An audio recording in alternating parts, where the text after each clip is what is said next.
قبولیت کے 6 خاص اوقات میں سے کوئی بھی وقت پایا جائے تو دعا ضرور قبول ہوتی ہے، اور وہ 6 اوقات یہ ہیں: نمبر 1 رات کا آخری تہائی حصہ، تہجد کا وقت.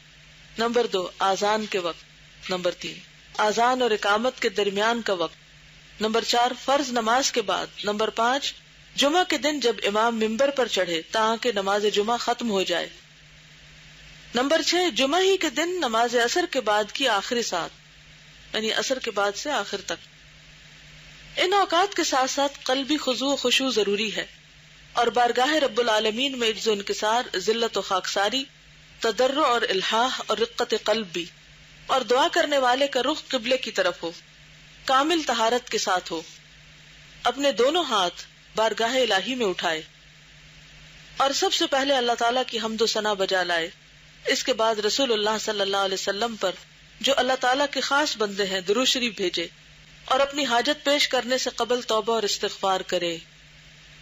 پھر پوری ہمت اور توجہ کے ساتھ اللہ تعالیٰ کی طرف متوجہ ہو، اور نہایت الہ و زاری، تملک اور خاکساری کے ساتھ بارگاہ الہی میں اپنا سوال پیش کرے، اور ترغیب و ترہیب، امید و خوف کے ساتھ اس کی جناب میں دعا کرے، اور اللہ تعالیٰ کے اسماء حسنی اور اس کی مقدس صفات.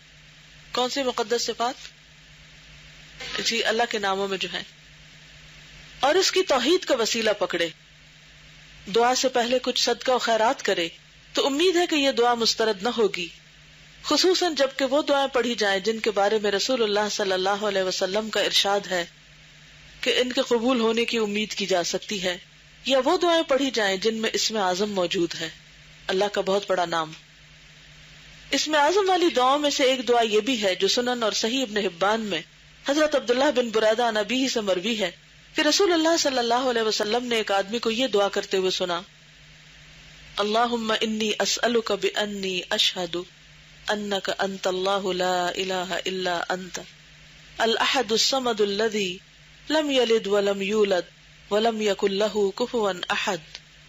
اے اللہ، میں تجھ سے اس وسیلے کے ذریعے مانگتا ہوں کہ میں گواہی دیتا ہوں کہ تو اللہ ہے، تیرے سوا کوئی دوسرا الہ نہیں، تو اکیلا ہے، بے نیاز ہے، ایسی ذات ہے کہ نہ کسی کو جنا اور نہ خود کسی سے جنا گیا، اور نہ کوئی اس کے برابر ہے. تو اس میں اللہ تعالیٰ کا کون سا نام ہے بہت بڑا؟ الاحد، الصمد. یعنی ان ناموں کے ساتھ اگر اللہ کو پکارا جائے، یا احد یا صمد، یا پھر اسی طرح اس دعا کو پڑھ کر دعا مانگی جائے جو بھی دل میں ہے، تو دعا قبول ہوگی.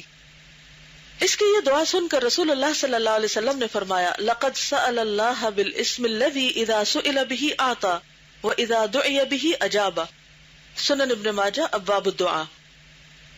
یہ آدمی اللہ تعالیٰ کے اس نام سے مانگتا ہے کہ جب اس کے وسیلے سے سوال کیا جائے تو وہ دیتا ہے، اور جب اس کے ذریعے دعا کی جائے تو وہ قبول کرتا ہے.